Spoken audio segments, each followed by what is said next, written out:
பேராச்சே பெருநத்தம உங்களுக்கு சொல்ல போறேன். ஒரு ஊர்ல டேவிட்னு பொண்ணு வாழ்ந்துட்டு வந்தாளாம்.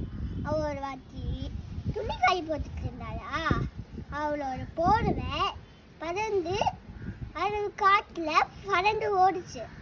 அதுக்கு பின்னாடியே பிடிக்கிறதுக்கு ஓடிக்கிட்டே இருந்தா. அப்புறமா ஒரு கோட்டைக்கு வந்தா. இந்த கோட்டையோட பேர் என்னன்னா காட்டு கோட்டை. அதுக்கு உள்ள பார்த்தீங்கன்னா ஒரு காட்டு தேவதை இருந்தா. அப்புறம் ஒரு அறைக்கு கூட்டிட்டு போகும்போது அப்படியே இனிப்புங்க இருக்கு, ஆனால் வேணான்னு முடிவு பண்ணிட்டு ஒரு அறைக்கு கூட்டிட்டு போறா. அதில் இருக்கிற எல்லா பெட்டி தூக்கி பார்த்தா அதில் இருக்கிற சின்ன பெட்டி தூக்கினாலா.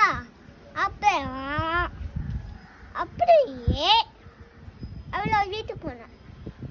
பேராசை ஒரு அர்ச்சனான்னு பொண்ணு, பேராசைன்னு ஒரு அர்ச்சனான்னு பொண்ணு அப்படியே அந்த பொண்ணை நல்ல பொண்ணை பார்த்தான்.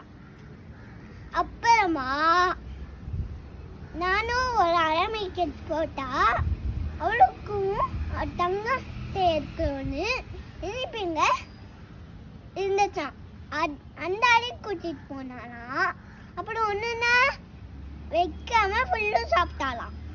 அப்புறமா அந்த கெட்ட ஒன்று அறைக்கு கூட்டிட்டு போனான். அதில் இருக்கிற பெரிய பெட்டி எடுத்துட்டு அதில் அவனோட போர்வை இருந்துச்சா. அப்புறமா எடுத்து இவ்வளோ தூரம் வந்தான் வீட்டுக்கு.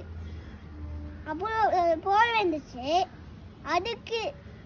அதுக்கு கீழே தங்க கட்டியே இல்லை. ஆனால் அந்த நல்ல பொண்ணுக்கு தங்க கட்டி இருந்துச்சு. அவளோட போர்வே இருந்துச்சு. வெல்கம். இதனால என்ன தெரியுது? தெரியுதுன்னா அடுத்தவங்க பொருள் மேல ஒரு ஆசை கூட படக்கூடாது. ஆசைப்பட்டா அது நமக்கு நடக்காது. Very good.